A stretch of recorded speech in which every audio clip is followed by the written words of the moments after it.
जैसे व्याधे का गान सुन करके मृग आकर पास खड़े हो जाते हैं और फिर उनको छाती में बाण सहना पड़ता है, मरना पड़ता है, ऐसे विधाता की रची हुई फांसी समझो, ये काम कामनी वासना की खेल जो है ना, ये विधाता की निश्चित की हुई मृत्यु समझो, फांसी समझो।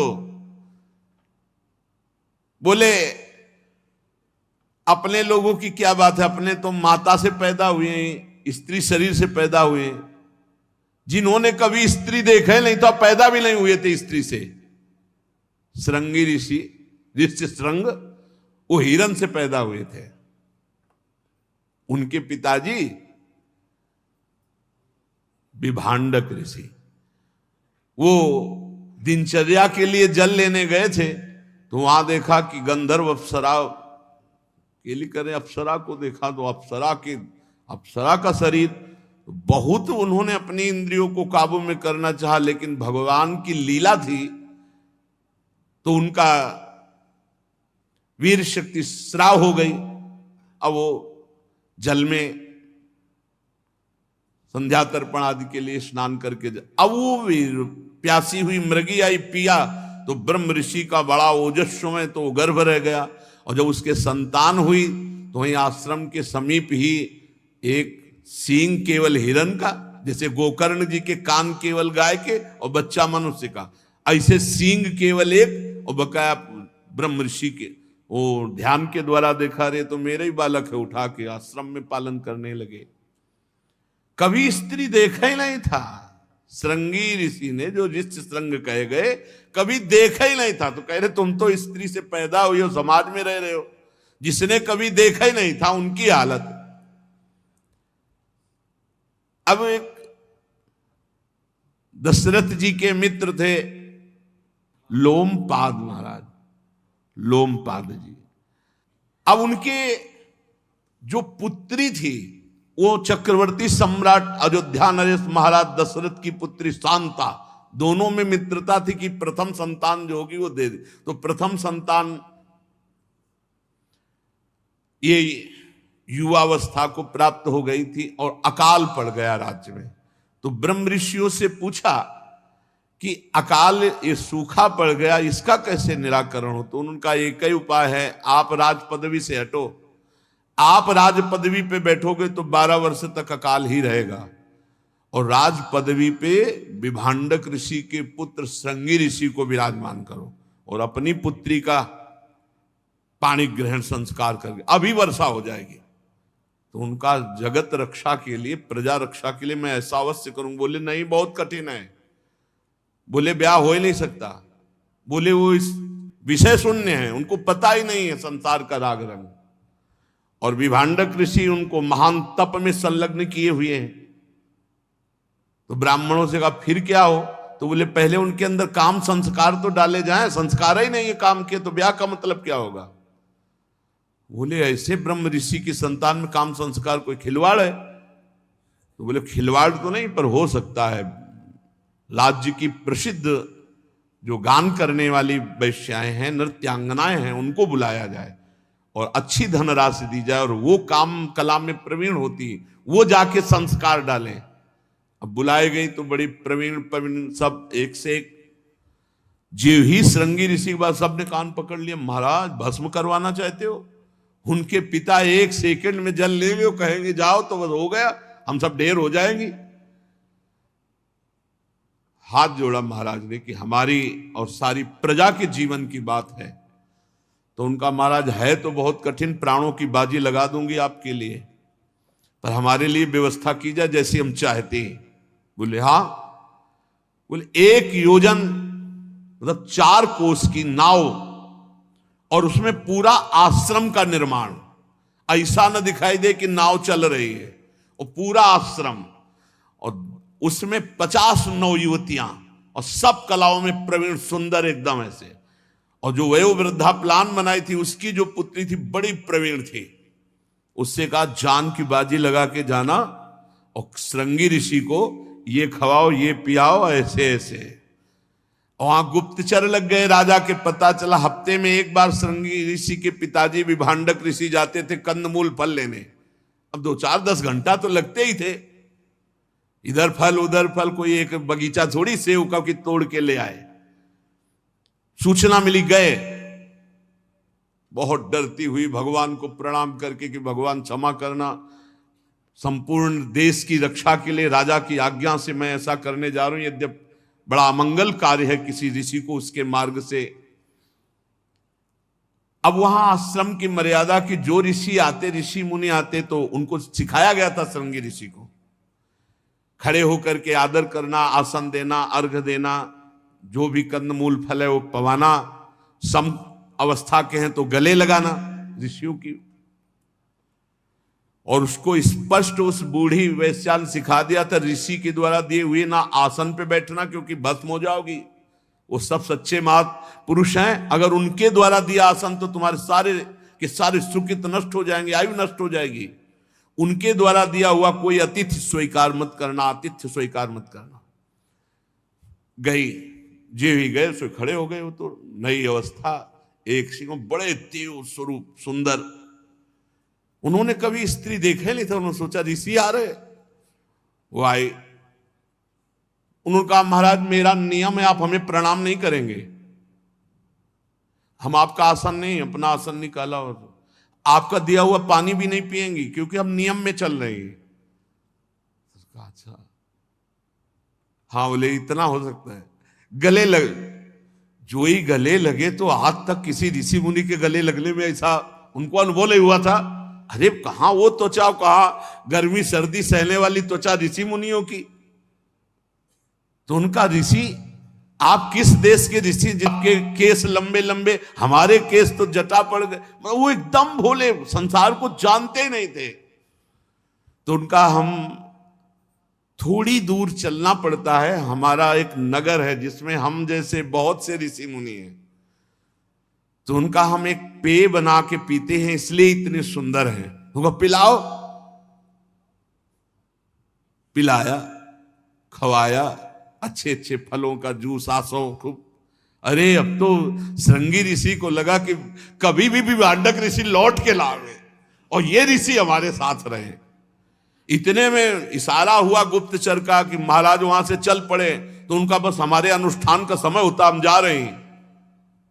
विकल हो गए कुछ क्षण के मिलन में और कहा ऋषि हम आपके बिना जीवित नहीं रह सकते। तो उन्होंने कहा आप धैर्य रखना, मैं समय लगा के फिर आती हूं। वो ऐसे बैठे थे श्रृंगी ऋषि। पिताजी आए, कोई प्रणाम नमस्कार कुछ नहीं। तो उनका बेटा ये क्या, आज तक तो ऐसा कभी नहीं हुआ, यज्ञ की अग्नियां बुझ रही हैं, तुमने उठ करके ना तो हमारा स्वागत किया ना प्रणाम किया, ये क्या। बोले पिताजी धरती घूम रही है। पढ़ के बोले धरती घूमो पिताजी। अब आप जैसे ऋषियों को गले लगने का मन नहीं, एक ऋषि ऐसे आए थे कि हर समय मन कहता उनको गले लगा ले। बोले ऐसे कौन से ऋषि आ गए। बोले आपकी जटाएं हमारी जटाएं बिल्कुल ठीक नहीं, उन ऋषि की जटाएं इतनी मुलायम सुगंध आ रही थी। तो उनका ये तो कोई राक्षसी हो सकती है या यक्षिणी हो सकती है जो माया हमारे बेटे के मंत्रों के द्वारा पवित्र जलाल। और कहा ये जो पृथ्वी घूम रही इसका मतलब आसो पिलाया गया है तुम्हें। वो कोई साधारण मदिरा नहीं, तो वो फलों का आसो ऐसे बनाकर, क्योंकि अपराध नहीं तो नष्ट हो जाए। तो उनका हमने बताया था कि जब हम आश्रम में ना रहे तो इस तरह की जो दैवी माया है या राक्षसी माया है आक्रमण कर सकती, तुम्हें सावधान होना चाहिए। पिताजी उस ऋषि से मिलाओ।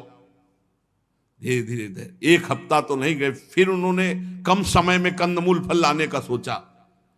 गुप्तचरों ने कहा गए कंदमूल फल लेने, वही आए, जे भी देखा सो दौड़ पड़े। तो उनका देखो आज हमारे अनुष्ठान का समय बहुत कम है, हम यहां बैठकर बातचीत नहीं कर सकती, अगर आपको हमारे से तनिक भी प्रेम है तो आप हमारे साथ चलो। तो उनका हम कभी लौट के ले जाएंगे आश्रम में, आपके साथ चलेंगे। चल, जिन्होंने कभी स्त्री नहीं देख, पहुंचे तो नाव थी, एक योजन मतलब 4 कोस चारते 12 किलोमीटर की नाव, पूरा आश्रम। और देखा तो एक से एक सुंदरिया नव युवती। बोले ये ऋषि यहाँ। बोले अब हमको अपने आश्रम कभी ले जाना, हमें जिंदगी भर आपके आश्रम में रहना है। नाव चल पड़ी। फिर ले गए और महलों में उनको फिर शांता जी के साथ पाणी ग्रहण हुआ सिंहासन पर। तो यहां कह रहे हैं कि जो मृगी से प्रकट हुए कभी देखा नहीं, इसलिए देहेन जीव भूतेन लोकालोक मनुब्रजन भुंजानेव कर्माणि करोत्य विरतम पुमान। जीव को चाहिए कि ये जो मानव देह मिला इसको नष्ट न करे, इसको सार्थ। बहुत बड़ी बात है, ये केवल लिखा पढ़ी की नहीं, हर समय दिमाग में छा जाए तो अभी आपको अनुभव में आने लगेगा कि हम कितना बड़ा घाटा कर रहे हैं जो अपने समय को भगवान से विमुख व्यतीत कर रहे हैं। ये जीव ऐसा फंस जाता है, फिर ऐसे कर्म करता है, प्रारब्ध कर्म वो बन करके फिर नए देह की प्राप्ति, फिर वहां भोगना, ये बार बार माता जी चलता रहता है जब तक मोक्ष नहीं होता। इसलिए चाहिए कि मानव शरीर से संत महापुरुषों का संग करके ऐसा ज्ञान प्राप्त कर ले, ऐसा भजन कर ले कि वो इसी जन्म में स्थूल सूक्ष्म कारण तीनों शरीरों से राग रहित होकर भगवत प्राप्त हो जाए।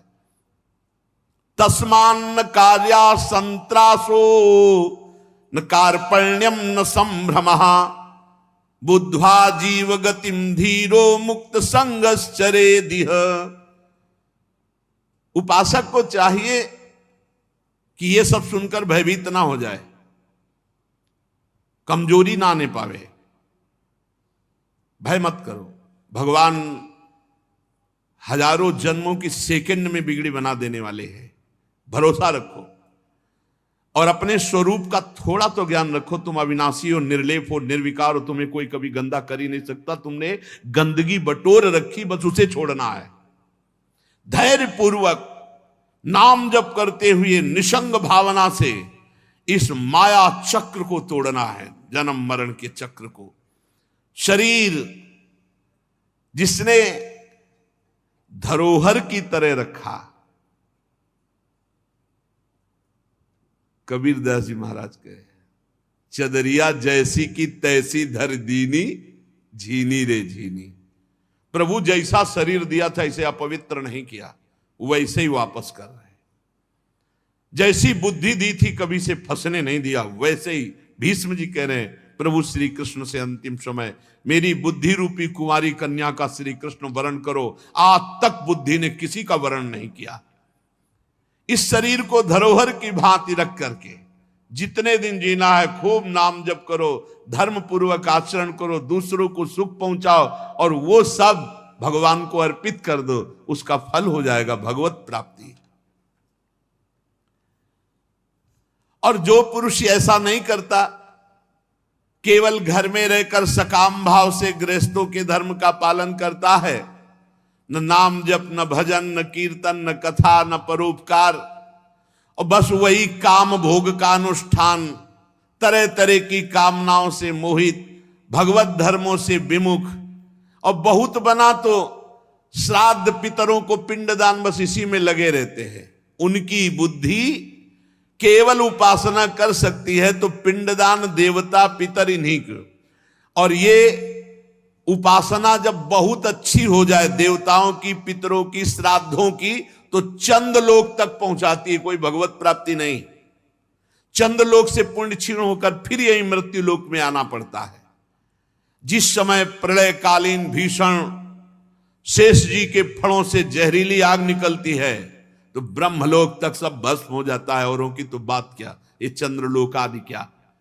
इसलिए विवेकी पुरुष को चाहिए ये स्वधर्मान दुइहंती धीरा कामार्थ हेतवे निसंगा न्यस्त कर्माण प्रशांता शुद्ध चेतसः निवृत्ति धर्म निरता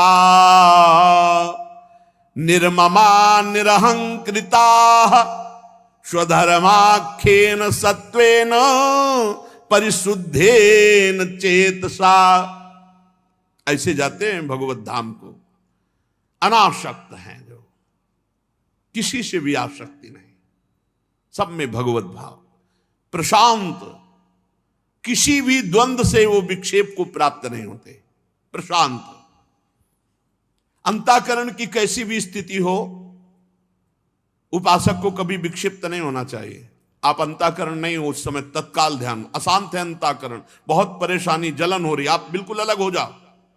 बड़ी मस्ती की बात, बहुत मना कर रहे थे कि नहीं नहीं नहीं, भोग मर, असंग, अब भोग तो असंग हो जाओ, तुम अविनाशी हो, तुम अंतःकरण नहीं हो, तुम देह नहीं हो, बस ये समझ पाओ तो समझ पाओ। यही समझ आ गई तो हर परिस्थिति में प्रसन्नात्मा, ब्रह्मभूता प्रसन्नात्मा। भोग मना कर रहे थे, शास्त्र मना कर रहे, गुरुजन मना कर, नहीं वही रास्ता चयन, भोग जल, असंग, दृष्टा मात्र, जैसे आग लगी दूर से हम देख रहे हैं, हम नहीं जल रहे, प्रशांत। ये स्थिति तभी आएगी जब स्वरूप का ज्ञान होगा, नहीं तो नहीं आएगी। मान होने में हर्ष होगा, अपमान होने में शोक होगा, निंदा में शोक होगा, स्तुति में हर्ष होगा, ये द्वंद्व बने ही रहेंगे। द्वंद्वातीत आपका स्वरूप है, अंतःकरण द्वंद्वातीत नहीं है। अंतःकरण तभी सम होगा जब आप अपने स्वरूप को जानोगे, तो साक्षी मात्र रहने से वही प्रभाव अंतःकरण में पड़ेगा और सम हो जाएगा। अंतःकरण सम होना साक्षात भगवत प्राप्ति हो जाना है।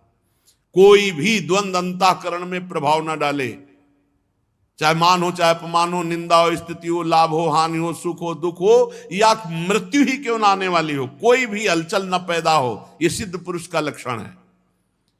शुद्ध चित्त, निरंतर भजन करने से चित्त शुद्ध होगा, कोई और साबुन नहीं है। बड़ी कृपा है जिनको ये दिमाग में बात बैठ गई कि हर समय नाम जप करना है, हमें हर समय नाम जप करना है। नाम जब पकड़ लिया तो चित्त शुद्ध हो जाएगा, आपको द्वंद्वों की सहने की सामर्थ्य प्राप्त हो जाएगी, आप अनासक्त सब हो जाएगा। नाम जप, निवृत्ति, सब हो रहा है पर कहीं अच्छा नहीं लग रहा, अच्छा लग रहे हैं केवल प्रभु। हो रहा है पर कहीं आसक्ति नहीं है, क्योंकि पता है सब मायाकृत है। अनासक्त, ममता रहित, अहंकार शून्य, ऐसा पुरुष भगवत प्राप्त होता है। ये पिंडदान, देवताओं का, श्राद्धों का, ये चंद्रलोक जाते हैं, देवलोक जाते हैं, लेकिन यहां से लेकर के ब्रह्मलोक तक आवागमन चक्र है। आ ब्रह्म भूनान लोकान पुनरावर्तिनो, अर्जुन भगवान कह रहे हैं। काम बनेगा भगवत धाम जाने से, भगवत प्राप्ति से। परमानंद स्वरूप पुराण पुरुष पर ब्रह्म में जब तक लीन नहीं हुआ जा सकता, तब तक बात नहीं बनती। लीन का मतलब है तन्मयाहा, भगवान के चिंतन में, भगवान के मनन में डूबो। जिनका चित्त इस लोक में आसक्त है और जो कर्मों में श्रद्धा रखते हैं, वेद के द्वारा कहे हुए काम्य कर्मों का अनुष्ठान करते हैं, उनकी बुद्धि रजोगुण से युक्त हो गई है, इसलिए वो भगवत प्राप्ति के मार्ग को नहीं समझते हैं। वो केवल इन देवता का पूजन, इन देवी का पूजन, पितरों का पूजन, श्राद्ध का पूजन ऐसा करते हैं, और वो केवल धर्म, अर्थ और काम के परायण होते हैं। उनको मोक्ष या भगवत प्राप्ति से कोई मतलब नहीं होता। जिनके महान पराक्रम अत्यंत कीर्तनीय है, भवभयहारी भगवान श्री कृष्ण की कथाएं इनको अच्छी नहीं लगती, आराधना इनको अच्छी नहीं लगती, क्योंकि ये केवल अर्थ काम के गुलाम होते हैं।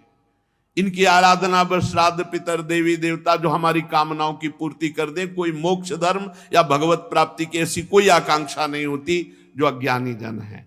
भगवान कह रहे हैं हाय, भगवान कह रहे हैं हाय विष्ठा भोजी कुकर सुकर आदि जीवों की विष्ठा चाहने के समान, जो भगवान की प्राप्ति को छोड़कर नाम जब, भगवत कथा, कीर्तन आदि जो भगवत प्राप्ति का भाव है, इसको छोड़कर जो संसार के भोग मांगते हैं, तो जैसे प्रहलाद जी ने नरसिंह भगवान से कहा कि भगवान हमको तो परम पद आपका नहीं चाहिए। क्यों? हमें आपकी लीला कथा सुनने को मिलती है, आपका नाम जपने का अभ्यास है, आपका चरणामृत पीते हैं, आपके आश्रित, मुझे आपका आशीष नहीं चाहिए, हमें आपका आशीर्वाद चाहिए इन भूले हुए जीवों के लिए, इनको भगवत प्राप्ति होनी चाहिए। हम तो आपकी लीला कथा चरणामृत के बल से माया पर विजय प्राप्त कर लेंगे। भगवान ने कहा लिवा लो, जिनको अभी हम बैठे सीधे वैकुंठ भेज देंगे। पूरे नगर में कोई भी वैकुंठ जाने के लिए तैयार नहीं हुआ। बूढ़े बूढ़े थे, उनको भी कहा कि भगवान नरसिंह, भगवान कह रहे चलो वैकुंठ। अभी क्या है, अभी लड़का नादान है, पूरी संभाल नहीं पाएगा, भगवान से कह दो कुछ दिन का समय दें। तो फिर कोई तैयार नहीं हुआ। एक सूकरी मिली, सूकरी से कहा तेरा जीवन कितना घृणित है, चल वैकुंठ चल, भगवान संतों से सुना है। तो सूकरी ने कहा वैकुंठ में मिलता जो यहां खा रहे हैं? बोले नहीं। बोले भी नहीं जाना वैकुंठ? बोले हाय, विष्ठा भोजी सूकर जैसे विष्ठा ही चाहता है, ऐसे जो मनुष्य जीवन प्राप्त करके भगवान का नाम जब, भगवान की कथा, भगवत सेवा, जो भगवत प्राप्ति का हेतु है, इनको छोड़कर, भगवत प्राप्ति की चाह छोड़कर जो भोगों को मांगता है, वो ऐसे ही है जैसे विष्ठा भोजी सूकर कुकर विष्ठा मांगे।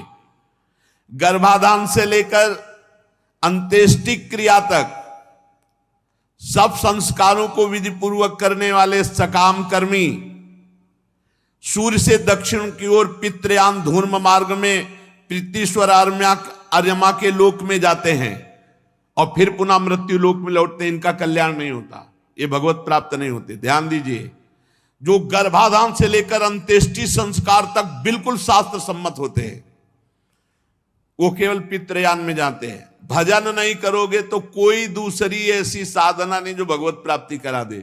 जैसे लोग बोलते हैं हम मर गए हैं, वो तो अंत्येष्टि क्रिया में, पिंडदान में सब करने से उनको भगवत प्राप्ति हो जाएगी। अरे जिंदा में कहा कि नहीं हो जाएगी। गर्भाधान से लेकर अंत्येष्टि क्रिया तक अगर भजन नहीं हुआ भगवान का, तो अन्य कोई साधन भगवत प्राप्ति नहीं कराएगा। हाँ, अब यह है कि उनके लिए भागवत अनुष्ठान करो, खूब नाम जप करो, उनको देओ तो उनका कल्याण हो जाए, भगवान की कृपा। पितृलोक में जाते हैं, अपने पितरों के साथ क्षुद्र भोग भोगते हैं, जब पुण्य क्षीण होते हैं तो फिर आकर इसी मृत्यु लोक में गिरना पड़ता है। भगवान कह रहे हैं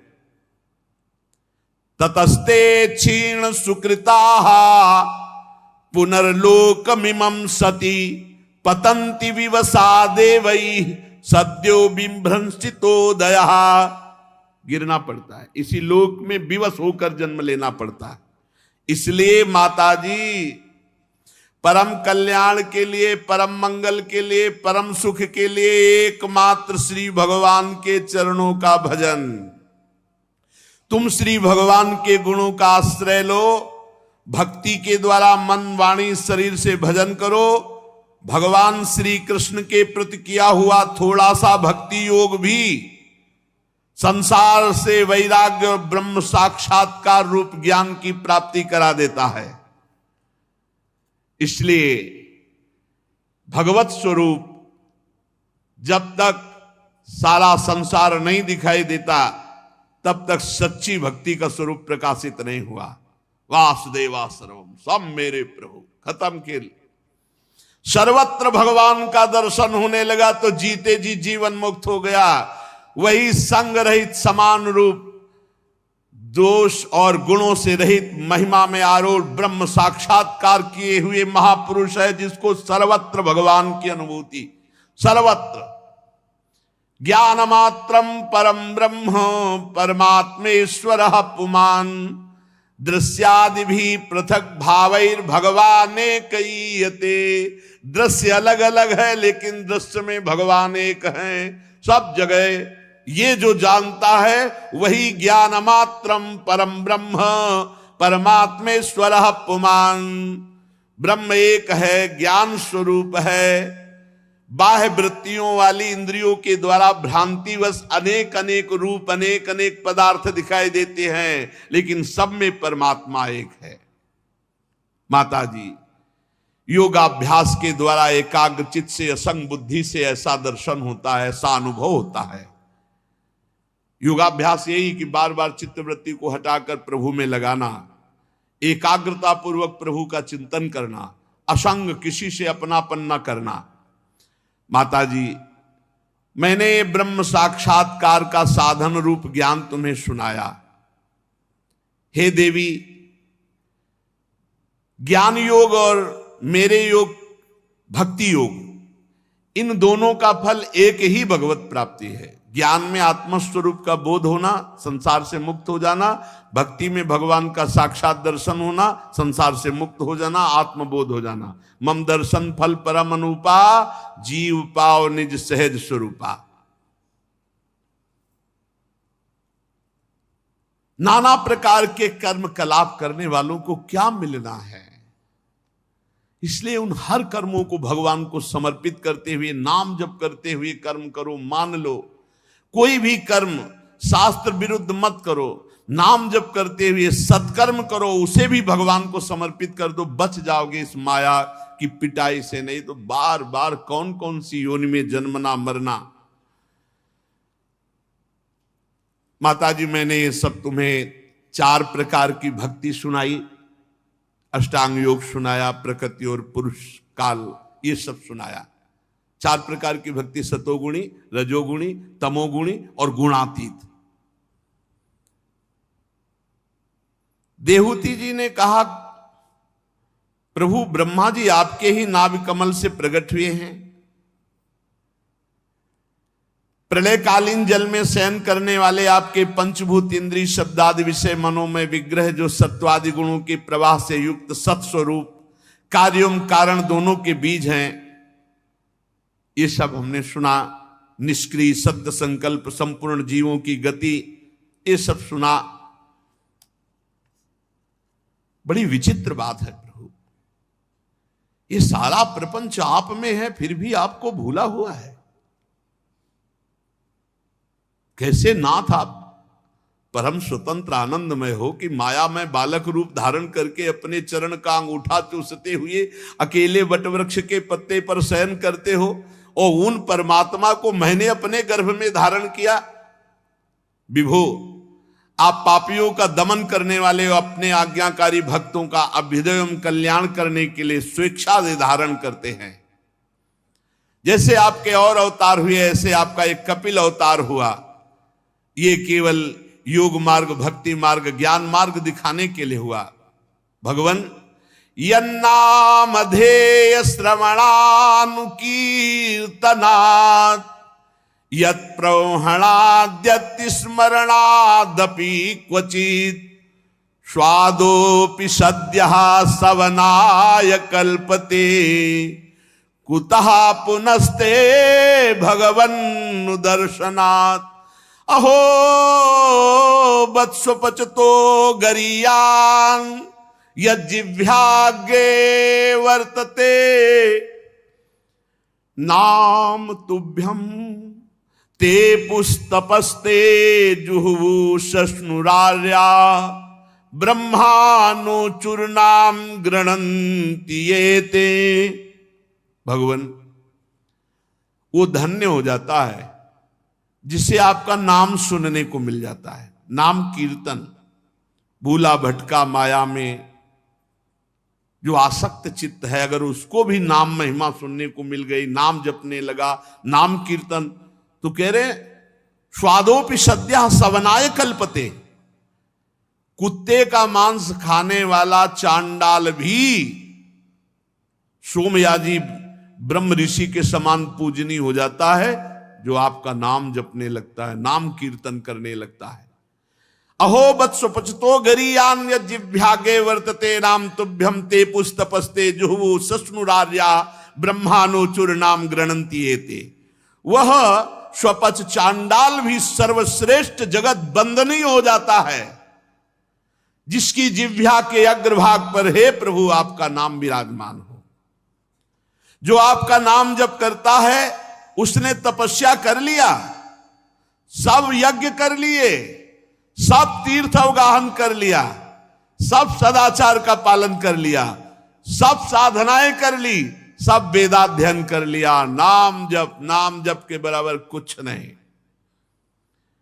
जिसने आपका नाम जब शुरू कर दिया, उसने भारी तपस्या कर ली, यज्ञ कर लिया, तीर्थ स्नान कर लिया, सदाचार का पालन कर लिया, वेदाध्ययन कर लिया, अर्थात नाम जापक के सब अपने आप कार्य पूर्ण हो रहे हैं। उसे न वेदाध्ययन की, न तपस्या की, न यज्ञ की, न तीर्थ स्नान की। करे अच्छा है, अगर नहीं करा तो सब कुछ हो रहा है, नाम में सब सामर्थ्य विराजमान है। वो चाहे नीच स्वप चांडाल क्यों न हो, वो जगत पूज्य हो जाता है जिसकी जिह्वा पर भगवान नाम विरा। अहो वत्सु पचतो गरीयान यद जिह्वाग्ये वर्तते नाम तुभ्यम। हे प्रभु, ऐसे जिनका नाम इतना मंगलमय, प्रभु मेरे सामने बैठे हैं। प्रभु आपका नाम, आपकी चर्चा सुन ले तो मान हो जाता है, फिर आपका दर्शन। भगवन्नु दर्शनात् कुतः पुनस्ते। अब तो हमें कुछ करना बाकी थोड़ी प्रभु, आप हमारे सामने बैठे हो। जिनके उदर में समस्त ब्रह्मांड विराजमान है वेद सहित, वो मेरे उदर में आकर के पुत्र रूप बने। अब मुझे क्या है, मैं तो निहाल हो गई, कृतकृत्य हो गई। कपिल देव जी ने कहा, माता जी मैंने तुम्हें जो सुगम मार्ग बताया है, इसका अवलंबन करने से शीघ्र ही परम पद की प्राप्ति होती है, और तुम तो परम पद स्वरूप ही हो। तुम मेरे इस मत में विश्वास करो। ब्रह्मवादी लोगों ने इसका सेवन किया है। इसका अनुष्ठान करने से जन्म मरण रूपी चक्र का नाश हो जाता है, और जो मेरी बात नहीं मानेंगे तो मेरी प्रबल माया उन्हें ऐसे कर्म करवाएगी कि बार बार जन्म, बार बार मरण। ये न माम अभवम याया मृत्यु मृच्छन्त्य तद्विदा। अगर मेरी बात नहीं मानेंगे तो ये माया बला तुमसे ऐसे कर्म करवाएगी कि दुर्गति हो जाएगी। ऐसा ज्ञान उपदेश किया और अपनी माता को प्रणाम किया और कहा, मां मेरा कार्य पूर्ण हो गया। पिता सन्यास लेकर भगवत स्वरूप हो गए, आपको उपदेश दे दिया, अब मैं चला। माता को प्रणाम करके और भगवान कपिल देव जी वहां से असंग भावना से चल दिए। देहूति जी भी सरस्वती के मुकुट सदस्य अपने आश्रम में अपने पुत्र के उपदेश किए हुए योग साधना के द्वारा समाधि में स्थित हो गई। समस्त सुखों का त्याग करके रात दिन भगवान के चिंतन में डूबी हुई। बड़ा कठिन होता है भोगों का त्याग करके, भोगों की स्मृति का त्याग करके भगवत स्मृति में। देहूति जी को जो भोग प्राप्त हुए वो देवराज इंद्र को भी नहीं प्राप्त हुए। भोग त्याग दिया, भोग की स्मृति त्याग दिया, अखंड भगवत स्मृति समाधि में निमग्न। भक्ति के प्रबल प्रवाह, वैराग्य और अनुष्ठान से अंदर ही ब्रह्म साक्षात्कार हो गया। माया जनित आवरण दूर हुआ। स्थिति श्री भगवान में, आनंद परमानंद। अब निरंतर समाधि की स्थिति में संसार का सत्यत्व भाव भी गया और शरीर भी स्वप्न की तरह भासने लगा। ना कोई मानसिक क्लेश, ना कोई शारीरिक क्लेश। बाल बिखरे हुए स्थिति समाधि में, अब केवल शरीर प्रारब्ध का पोषण हो रहा है। शरीर के द्वारा जैसा प्रारब्ध है वैसा शरीर का पोषण, शरीर से बिल्कुल निरपेक्ष। और उन्होंने सदा सदा के लिए श्री भगवान को देहूति जी ने प्राप्त कर लिया। जिस स्थान पर देहूति जी को ब्रह्मबोध हुआ, सिद्धावस्था प्राप्त हुई, उसे सिद्ध पद नाम से कहा गया है। देहूति जी का शरीर एक नदी के रूप में परिणित हो गया, जो सिद्धगण से सेवित सब प्रकार की सिद्धि देने वाली है। जल रूप होकर के प्रवाहित हो गया देहूति जी का शरीर, और वो ब्रह्म में लीन हो गई। महायोगी भगवान कपिल देव जी ईशान कोण में ही वहां ध्यानस्थ होकर देखा माता परम पद में, पिता परम पद में, तो आप भी समाधि में। स्वयं समुद्र ने कपिल भगवान का पूजन किया और तीनों लोकों की शांति के लिए भगवान कपिल देव जी योग मार्ग का आश्रय लेकर समुद्र में समाधिस्थ हो गए। सिद्ध चारण गंधर्व मुनि अप्सरागण उनकी स्तुति करते हैं। सांख्याचार्यगण भी सब प्रकार से कपिल भगवान का स्तवन करते हैं।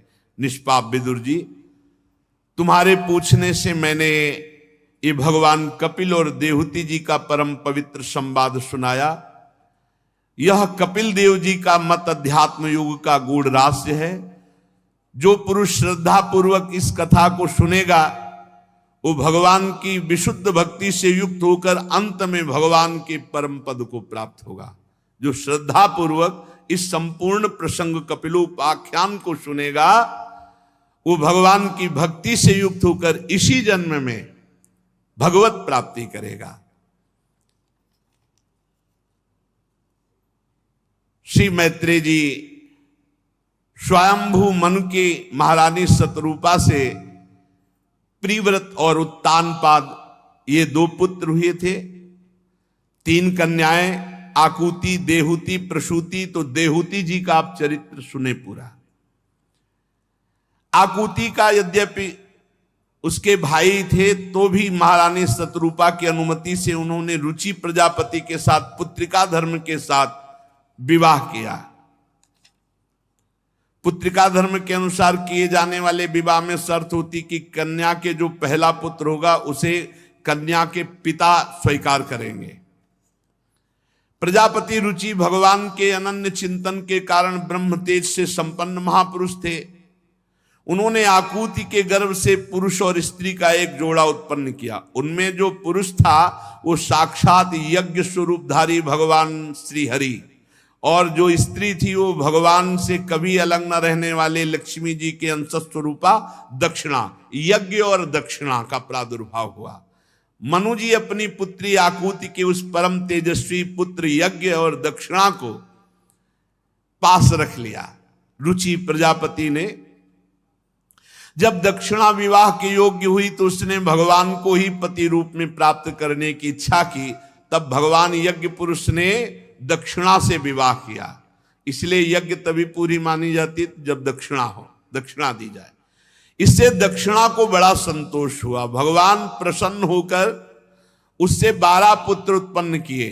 तोष, प्रतोष, संतोष, भद्र, शांति, इडस्पति, इद्म, कवि, विभु, स्वर्ण, सुदेव, रोचन। ये ही स्वयंभू मनवंतर में तुषित नाम के देवता हुए। उस मनवंतर में मरीचि आदि सप्तऋषि थे। भगवान यज्ञ ही देवताओं के अधीश्वर इंद्र थे। महान प्रभावशाली प्रिव्रत एवं उत्तानपाद मनु पुत्र थे। वह मनवंतर उन्हीं दोनों के बेटों, पोतों और दौहित्रों के वंश से छा गया। प्यारे विदुर जी, मनु जी ने अपनी दूसरी कन्या जो देहूति जी वो करदम जी से ब्याही, उनके संबंध में पूरा प्रसंग आप सुन चुके हैं। अब मनु जी ने अपनी तीसरी कन्या प्रसूति का विवाह ब्रह्मा जी के पुत्र दक्ष प्रजापति से किया और उनकी विशाल परंपरा से त्रिलोकी भर गई। करदम जी की देहूति जी से 9 कन्याएं हुई थी जो 9 ब्रह्म ऋषियों को ब्याही गई। उनका पहले वर्णन कर चुके हैं। इनकी जो वंश परंपरा सुनता है उसके सारे पाप नष्ट हो जाते हैं, भगवान में रति होती है। मरीचि ऋषि की पत्नी करदम जी की बेटी कला से कश्यप और पूर्णिमा नाम के 2 पुत्र हुए जिनके वंश से सारा जगत भरा है। पूर्णिमा के विरज और विश्वक नाम के 2 पुत्र हुए और देवकुल्या नाम की एक कन्या हुई। यही देवकुल्या तपस्या करके दूसरे जन्म में जब वामन भगवान ने रूप धारण करके ब्रह्मलोक तक चरण पधराया तो चरण जो धोवन हुआ, यही देवकुल्या गंगा नाम की नदी के रूप में प्रकाशित हुई। ये पूर्व जन्म में गंगा जी थी देवकुल्या, और ये खूब तपस्या भजन करके भगवान के चरण धोवन से प्रकट हुई अगले जन्म में, जिनका नाम गंगा पड़ा। अलकनंदा, मंदाकिनी, भागीरथी 3 के रूप में प्रकाशित हुई। अत्रि जी की पत्नी अनुसुईया जी थी, बड़ी पतिव्रता थी। इनके 3 पुत्र हुए, श्री हरि, दत्तात्रेय जी, महादेव, दुर्वासा जी, ब्रह्मा जी, चंद्रमा मुनि। ये भगवान श्री हरि और शंकर जी और ब्रह्मा जी के अंश से उत्पन्न हुए। विदुर जी ने पूछा कि ऐसा क्या कि अत्रि मुनि के यहां ये महान तीनों भगवान अपने अपने अंश से प्रकट हो गए। श्री मैत्रेय जी ने कहा, जब ब्रह्मज्ञानियों में सर्वश्रेष्ठ महर्षि अत्रि जी को सृष्टि रचने के लिए आज्ञा दी, तब वो अपनी सहधर्मिणी अनुसुईया जी के साथ ऋक्ष नामक कुल पर्वत पर भारी तपस्या की। पहले ब्रह्म ऋषि जन सब ब्रह्मचर्य रहकर तप परायण होकर फिर संतान उत्पन्न करते थे। पलाश, अशोक आदि का वृक्षों का वन था। निर्विंध्या नाम की नदी कल कल ध्वनि गूंजती थी। प्राणायाम के द्वारा 100 वर्ष तक प्राणवायु को 100 वर्ष तक केवल संशोधन करके 100 वर्ष तक तपस्या की। कोई जल नहीं, कोई फल नहीं, कुछ खाना पीना नहीं। यहां 100 वर्ष तो क्या 100 मिनट रहना मुश्किल है। कलयुग का ऐसा प्रभाव है कि मन चंचल ही बना रहता है। चित्त को 100 वर्ष तक केवल वायु, प्राणवायु संशोधन, बाद सर्दी गर्मी प्रकृति के पूरे, और एक पैर केवल खड़े होकर, और मन ही मन प्रार्थना करते कि जो कोई संपूर्ण जगत का ईश्वर है, मैं उनकी शरण में हूं और वो मुझे अपने समान संतान प्रदान करे। ऐसा तप्यमानम त्रिभुवनम प्राणायामैद शाग्निना निर्गतेन मुनेर मूर्धनः समीक्ष प्रभवस्त्रयः। अब ऐसी प्राणवायु का संशोधन करके तपस्या की कि अत्रि मुनि के तेज से तीनों लोक कांप उठे ताप से। भगवान ब्रह्मा, विष्णु और महादेव तीनों जगतपति उनके आश्रम पर आए। तीनों एक साथ प्रकट हो गए। अत्रि मुनि का अंतःकरण प्रकाशित हो गया। एक पैर के बल खड़े होकर 100 वर्ष तक प्राणवायु संशोधन कर देवादिदेव भगवान 3 रूपों में, हरि, महादेव, ब्रह्मा जी, साष्टांग दंडवत किया। देखा कि हंस पर हरि जो ब्रह्मा रूप में, गरुण पर वही हरि और बैल पर वही हरि महादेव जी के रूप में एक परमात्मा का चिंतन किया, जो कोई संपूर्ण जगत का ईश्वर हो। तो यह अनुभव कराया कि हरि ही ब्रह्मा, हरि ही महादेव, हरि ही हरि। एक का स्मरण किया, 3 रूपों में आए।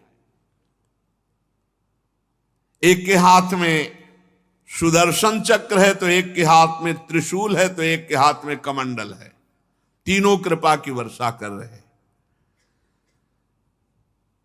यहां और बीच में संतों से सुना है कि जब इनका तप, अत्रि जी का इस कोटि का, तो अनुसुईया जी का पातिव्रत, पूरा त्रिभुवन कंपायमान हो गया।